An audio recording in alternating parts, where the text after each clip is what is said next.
Come ride the sky, bareback with me. Let's be wild and free. Come ride the sky, bareback with me. Let's be wild and free.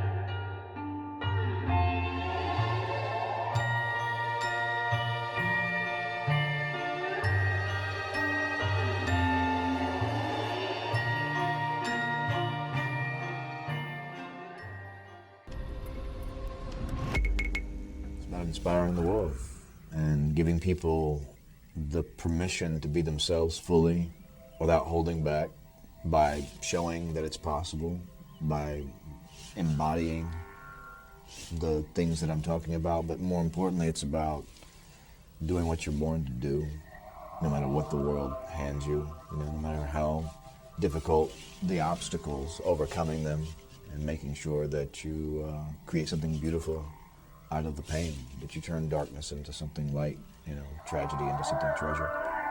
I think that's sort of for me, that's the basic instinct with the film for me, is just about inspiring hearts, getting people to really believe in themselves in a beautiful way, and having them also be transformed consciously, to sort of transform consciousness through the insemination of what I call seed syllables of light, which is using language as a way of reprogramming and reclaiming lost narratives, and ultimately about giving the world and myself also permission to simply live totally, fully embodying the totality of who and what we are as individuals. Well, I think that once you've lost everything, in a way, you become free to be whoever you want to be, to do anything, pretty much. And for me, the story and the journey of self-actualization was a journey that began with loss. It was a journey that began with me watching my own siblings, being killed and kidnapped right in front of my face, and having been the one that survived some of those early tragedies of life. But losing everything at a very early age gave me the perspective of not giving a damn what the world thought, because I just knew that at any moment I could die too. At any moment I could be gone, I could disappear. And it gave me almost the impetus to live enough life for 3. When I watched my brother die and my sister get kidnapped, something inside of me said, now you have to live enough for 3. And so for me, there was this great impetus born out of tragedy, born out of loss, born out of a sense of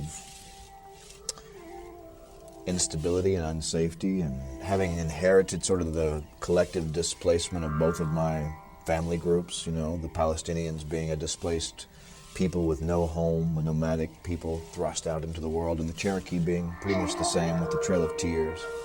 And the cultural displacement that takes place when people have been sort of decimated ideologically and otherwise.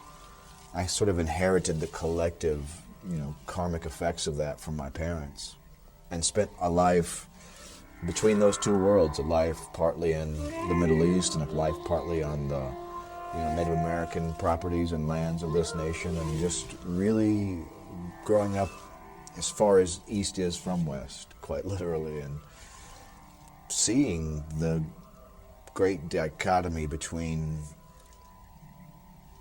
two people who have so much in common by way of displacement, but so little in common by way of theology or paradigm, personal worldviews of the planet. The Native American side taught me a lot about being close to nature, being close to the wilderness, and the value, high emphasis is placed on being in tune with the environment. Whereas the Palestinian side, the Muslims have a slightly different viewpoint on life, a slightly different viewpoint on spirituality especially, much more conservative, very strict, and without some of the more, what I would call, freedomistic aspects of life that I enjoy so much. And I think that, to answer the question, how do people come to a place where they're okay with themselves, where they're self-actualized? Ultimately, no matter what life we're born into, whether it's a life of privilege or a life of poverty, whether it's a life of extravagance or a life of brutality, ultimately, each one of us have to make a choice. And we all have the same choice. I came from nothing. I came from nowhere. I came from all odds against me. Everything against me. Everyone in my family even believing that I would grow up and be a criminal or a statistic, essentially. Born in a situation of poverty and abuse often has that effect on young people.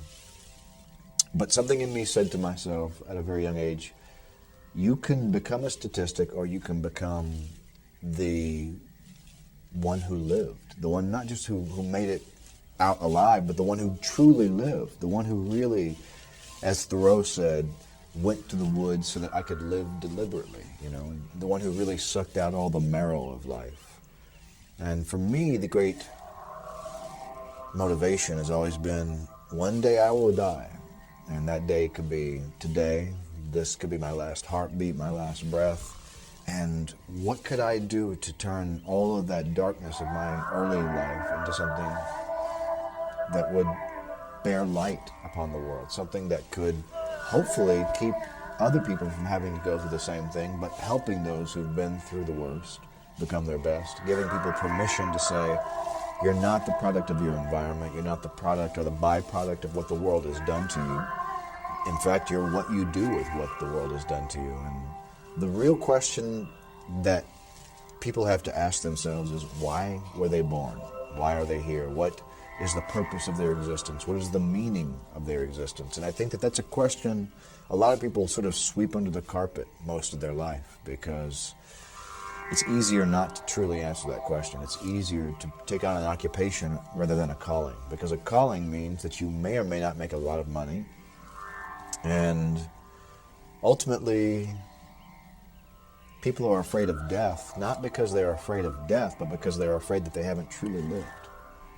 And that fear that in the final moments, those fleeting seconds when you feel the material world dissipating around you, everything in your being screams, but what about all the things you didn't do? What about all the places you didn't see? What about all the chances you didn't take? And it's not anything other than, it's not about heaven or hell or pleasing some deity. It's about, have you inspired yourself in the end? Have you lived the kind of life that made you say, wow, that gave you goosebumps, and that made your heart inspired at the thought that your life could be something that might potentially give stars a reason to shine brighter?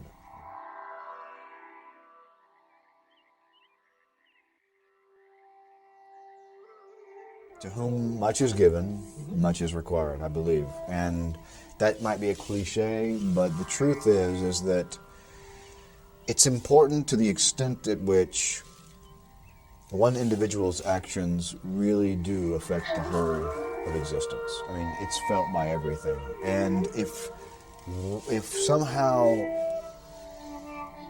we could all live lives where we had no impact upon each other, that would be a different story. But I've had the opportunity to go live in the forest and to live quite monastically, as it were, sort of away from everyone and everything, and really dive deep into being present with the earth and with nature. And after a few years of that lifestyle, for me, the great imperative arose that now I have to share this gift with the rest of the world. It's not really about getting people to do something. Gandhi said, be the change you wish to see. I think that's nice and maybe necessary for Gandhi's age, but I would say be the inspiration you wish to see. I would say be the dream you wish to see, because when you ask people to be inspired, or when you inspire someone, they'll do more by way of sheer exuberance than any amount of change ever could. You could throw a rock at a window and change the shape of that window, not for the better. And likewise, we can be so focused on change that we forget why the change is necessary. It's not about change, it's about transformation. It's about metamorphosis. It's about not doing, but being the embodiment of what you're fully capable of. My interest in and my vehemence for people to live up to their highest potential, it's really about, here you are, a blank slate of infinite potential, born with as much genius as nature itself possesses. And why and how could anyone ever settle for a life that's not the most beautiful version of life that it could be? I mean, how could anyone ever settle for a fraction of what they're capable of? In other words, Da Vinci, this is a man who really maximized his potential. People who we know as Renaissance people, who are people who exercise the myriad, bounty of gifts that are present to us, really diving deep into the creative side, but also having an intellectual side. And I think that the great opportunity here is not that I have this urgency to have people do anything, but just a hope for them that they would bloom.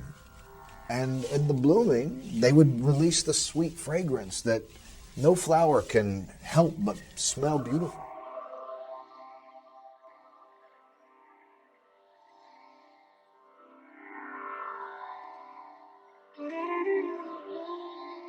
Well, I like to think that my own escape from the power lines, I really feel my quest has been to leave behind the overlapping signals of the wireless world, and not because technology is bad, but my great calling has been the trees. It has been this voice that I hear, not as an audible voice, but this deep voice that I believe is the same voice that every other heart is hearing when they hear something encouraging in their being, nudging up against them. So for me, it's been existence itself. It's been the subatomic world, the molecules, the atoms, the very nature of existence, and consciousness as a palette for potential. And it's a non-human frame of reference that I'm talking about here. So in other words, everything that I'm going to say now from this moment forward about what I'm about to say is really an approximation of truth. In other words, truth I don't believe can really be spoken. Words immediately destroy truth because you're sort of having to lie in the sense that words are never enough to describe the true magnificence of what reality really is. Now, how am I accessing this concept? And for me, it's happening in a myriad of ways. First of all, through dream states, where I use the lucid dream as a form of what I call oneironauting, or the form of bodiless travel. And this is not some new age propaganda. This is just an old, ancient, internal technology that our ancestors once knew. All indigenous people were dream cultures, using dreams as a sort of as a dress rehearsal for life. As a sort of experimental laboratory for what could be. And then going on what Albert Einstein called thought experiments, but what I call thought expeditions, which are to take thought into the next realm, not just to experiment with thought, but to enact thought, to give thought its due, in the sense that I put myself in positions of 4 to 6 hours of what I call prolonged meditative exposure to nature. Now, this could be in a waterfall setting, or it could be on the ocean, it could be under starlight at night, and just being present, just observing, and just listening very closely to the vibration that's not really evident to people who live in cities, because the overlapping power lines, the hum, the signal that's driving the bees insane, is also what's sort of cutting people off. The cement cuts us off from this real connection that we have to the earth itself. And I think that ultimately that's what I'm talking about, is a connection to the planet, a connection to the universe beyond that, and in fact the multiverse that makes up the universe, and all the subtler dimensional energies that take place. A working knowledge of the world of quantum physics opens one up to the world being a wave of possibility. And the indigenous wisdom is no different. It teaches us as well that everything is a dream that is in the process of manifesting itself, and that all dreams are dreams of the future.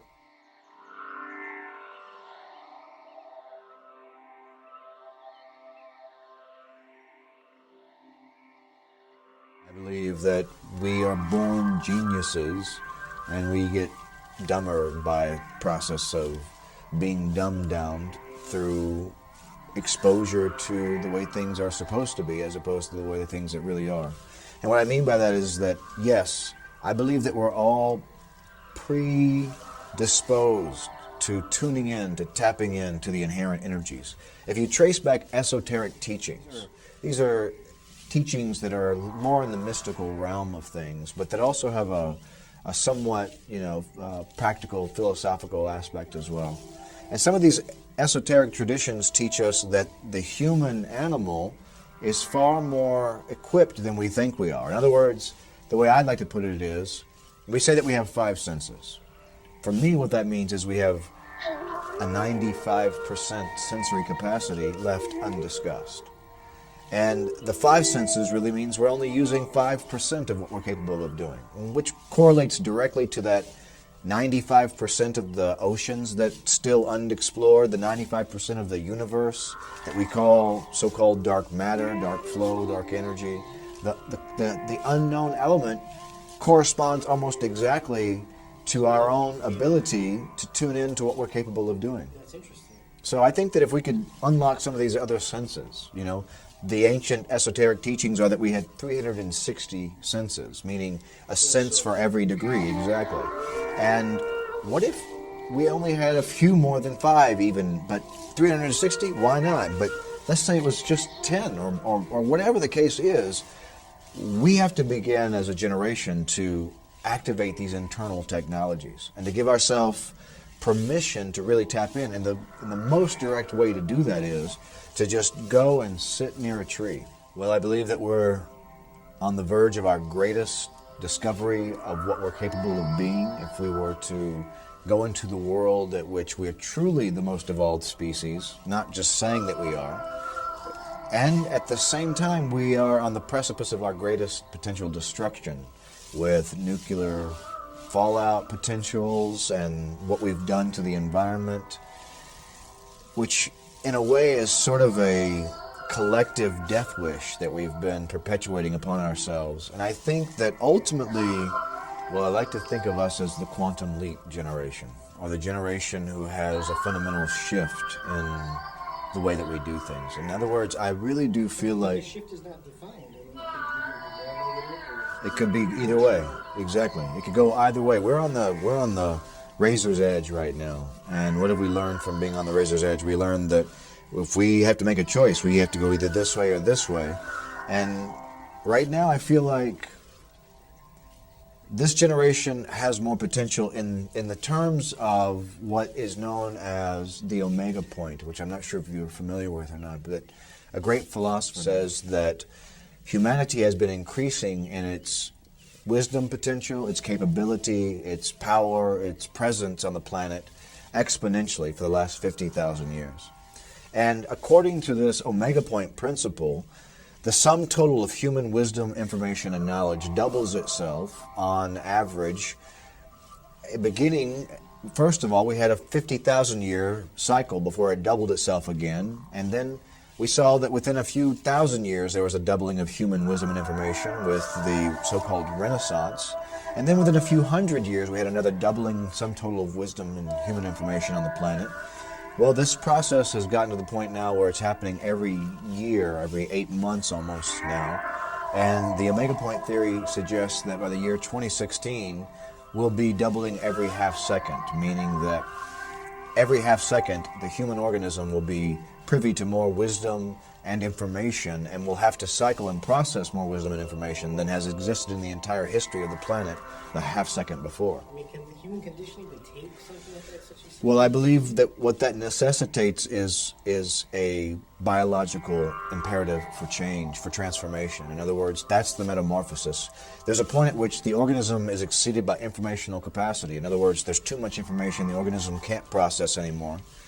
And it has to evolve a new ability. It has to evolve a new, or adapt to this overwhelming new environment. And our environment is an environment where not just our world has been increasing, but the electromagnetic pulse of the planet has been increasing.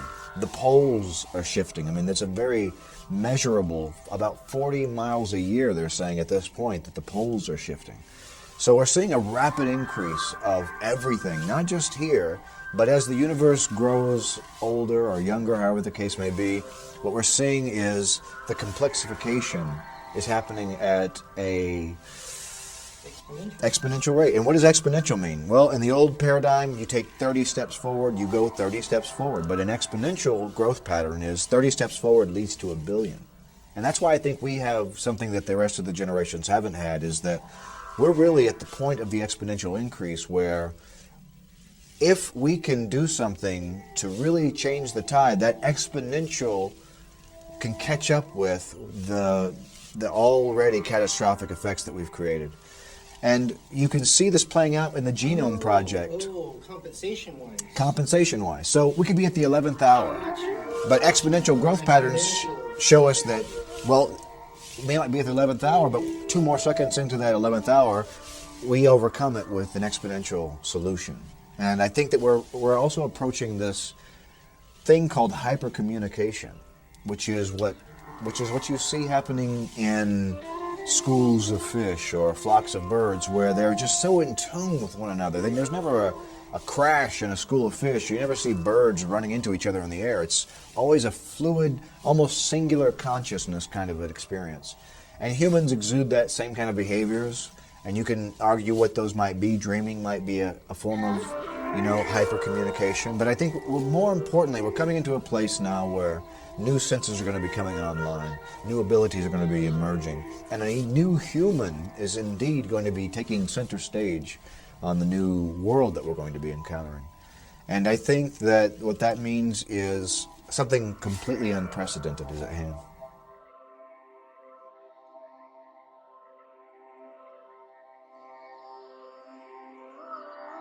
I think that content is key. And what we see with the mainstream media is, what is their focus? Keep people afraid, keep people second guessing. And what goes in, so let's just start at a very basic level. If you have a system and you have an input into that system, and it's a closed loop system, in other words, whatever input comes in stays in the system. The Earth is such a system. Whatever comes into the planet, if we create toxic waste, it stays in the system until it dies off eventually. The human organism and consciousness and intellect are much the same. Media is an input that we have into the system. And if we're always inputting what we're seeing in the mainstream media, which is I call the misdirected glorification of unevolved behaviors and stereotypes that are really sort of lowest common denominator type experiences being fed into the system, but looped in a positive feedback loop of murder and violence and death and destruction and war and predation and suffering. Is always, if you turn on the news, it's never, look, there's a wonderful thing happening on the planet. Very rarely is it that way. Most of the time it's more about someone dying, something bad happening. That media puts in death and destruction. It puts in unevolved paradigms, unevolved perspectives. It puts in patriarchal paradigms. It puts in all kinds of things that are fake and not real, and it plays upon the emotions of people to the extent at which gets them to buy into their slavery. Aldous Huxley said many years ago that the future slave will be a slave who is willing to pay for their slavery. They would pay to be a slave, i.e. modern-day consumerism, where people are born into slavery and don't really know it.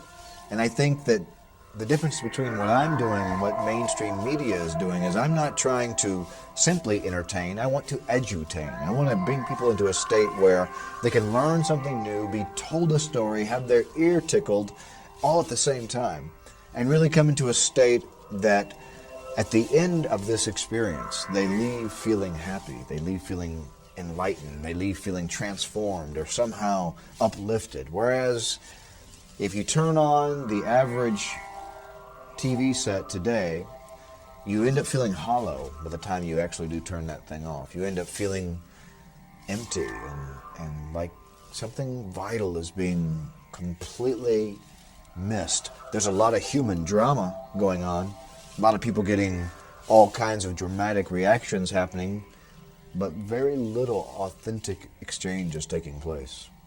And I think that that's what you and I are doing here.